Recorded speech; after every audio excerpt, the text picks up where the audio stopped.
दोस्तों, सीरियल कुमकुम भाग्य में आ गया है जबरदस्त मोड़। अब प्रार्थना वापस आ चुकी है शिवांश के घर और इस बार उसने साफ कह दिया है कि वो अब इस घर से जाने वाली नहीं है।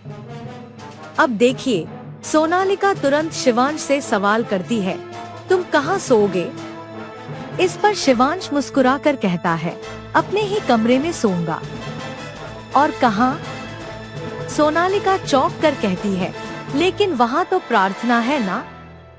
इस पर शिवांश कहता है, तो क्या हुआ? वो बिस्तर पर सोएगी, मैं सोफे पर, लेकिन रहूंगा तो उसी कमरे में, आखिर वो मेरा कमरा है। ये सुनकर सोनालिका का चेहरा बिगड़ जाता है, लेकिन इस बार किसी के पास प्रार्थना को घर से निकालने का हक नहीं है, क्योंकि प्रार्थना की माँ ने सबको साफ कह दिया है, अगर मेरी बेटी को घर से निकाला तो मैं सोनालिका के माता पिता को बता दूंगी कि प्रार्थना और शिवांश की शादी हो चुकी है। इतना सुनकर बुआ माँ बिल्कुल चुप हो जाती हैं और प्रार्थना घर में ही ठहर जाती है। अब प्रार्थना भी मन ही मन ठान चुकी है कि वह किसी से नहीं डरेगी और न ही अपने पति और कमरे का हक छोड़ेगी। उसकी माँ और बहन तो लौट जाती हैं, लेकिन प्रार्थना डटी रहती है। और इसी दौरान शिवांश भी कहता है, प्रार्थना, अगर तुम मेरे इतने पास रहोगी ना तो शायद मैं तुम्हें गले से लगा लूं। और दोस्तों, सच में आने वाले एपिसोड में आप देखेंगे कि शिवांश प्रार्थना को गले लगाने ही वाला है। अब घर के लोग फिर से परेशान हैं।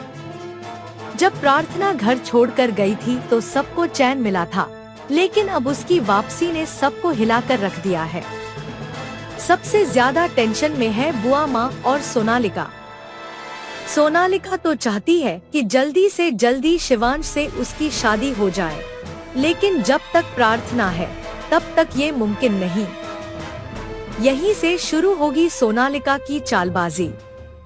वो प्रार्थना को तंग करेगी, उसे सताएगी, गलत बर्ताव करेगी ताकि प्रार्थना खुद ही हार मानकर घर छोड़ दे। लेकिन इस बार खेल पलटने वाला है, क्योंकि इस बार प्रार्थना चुप नहीं बैठेगी। सोनालिका को मिलने वाला है जोरदार जवाब। और अब आ रहा है सबसे बड़ा धमाका, जन्माष्टमी का जश्न। इस मौके पर प्रार्थना बेहद खूबसूरत लगेगी और खास बात ये होगी कि उसे तैयार करने वाला होगा खुद शिवांश। जी हाँ, भले ही दोनों खुलकर अपने दिल की बात नहीं कह पा रहे, लेकिन उनके बीच का प्यार साफ नजर आने लगेगा।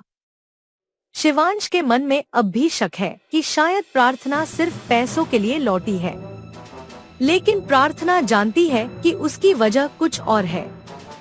और यही गलतफहमी इस कहानी को और भी रोमांचक बना रही है।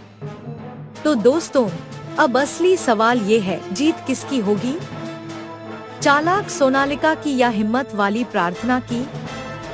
हमें कमेंट में जरूर बताएं कि आप किसे सपोर्ट करते हैं। और ऐसे ही मजेदार अपडेट्स के लिए चैनल को सब्सक्राइब करना न भूलें।